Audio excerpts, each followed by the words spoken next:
In this video, I'm going to show you how to use the ChartSync button. Now, in the release version of the ToolBarPRO 3.0, we added an option to offset each chart by 1 bar. And anytime you want to see these options or edit the properties of the ChartSync button, just right-click on it, and here are those options. With the offset by 1 bar, this allows you to properly manually backtest, going bar by bar, using multiple time frames. So anytime you're doing this type of manual backtesting, you always want to scroll from the fastest chart that you have. And when it comes to syncing up tick charts and minute charts, you have a pretty obvious issue there because you really have no way of knowing how many minutes or seconds that tick chart is actually going to take to complete. So you may have one bar that's 10 minutes, another bar that is 8.5 minutes, another bar that's 10 seconds. There's really no way of accounting for that. So to do this type of syncing and offsetting by 1 bar from tick chart to minute chart is pretty difficult, but the way that we did it, it allows you to scroll bar by bar on the tick chart, the faster chart, and not see the new 20-minute bar until that 20-minute period has gone by. So for instance, the bar that closes at 2 p.m. on the 20-minute chart will not show until you've reached a bar that closes after 2 p.m. on the tick chart. So I applied it just now to the 200 tick, and now I apply it to the 20-minute.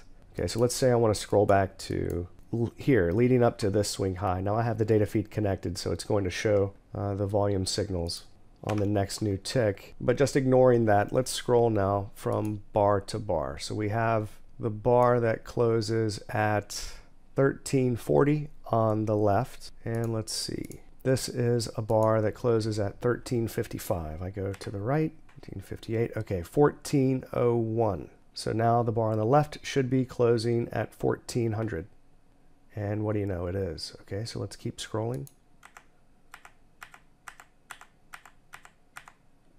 Now I just passed the 1420 bar, and now the chart on the left should be showing the 1420 bar. And it's working beautifully. Scroll some more. Not showing the 20-minute bar until 1440 passes. You see? So now we show the 1440 bar. Perfect. Let's keep going. 1444. 15. Now if I show the next bar, 20-minute will load the next 20-minute bar. Boom, right there. 1503. 1500. So you see it works flawlessly now.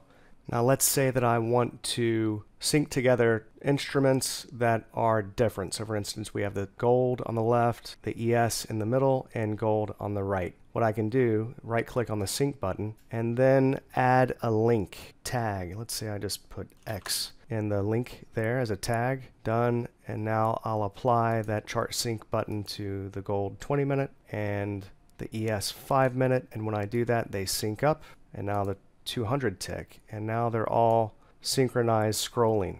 So that's a nice little feature if you're trying to backtest an idea with intermarket analysis. This will come in very handy for you.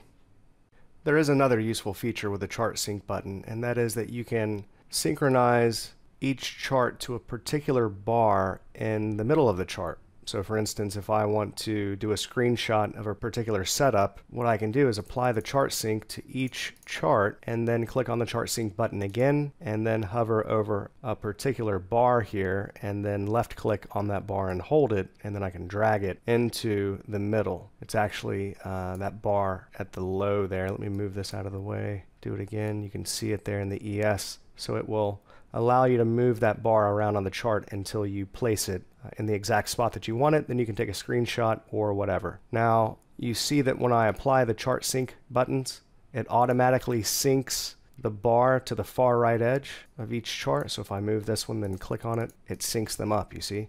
If you don't want it to do that, you can right click on the button and set this auto sync to last bar to false, and then click on each chart again with the sync button, and when you move them, they will not auto sync to the last bar, but you can still sync them to a particular bar that you grab on the chart. And that's really all there is about the ChartSync button. If you have any questions, please email support.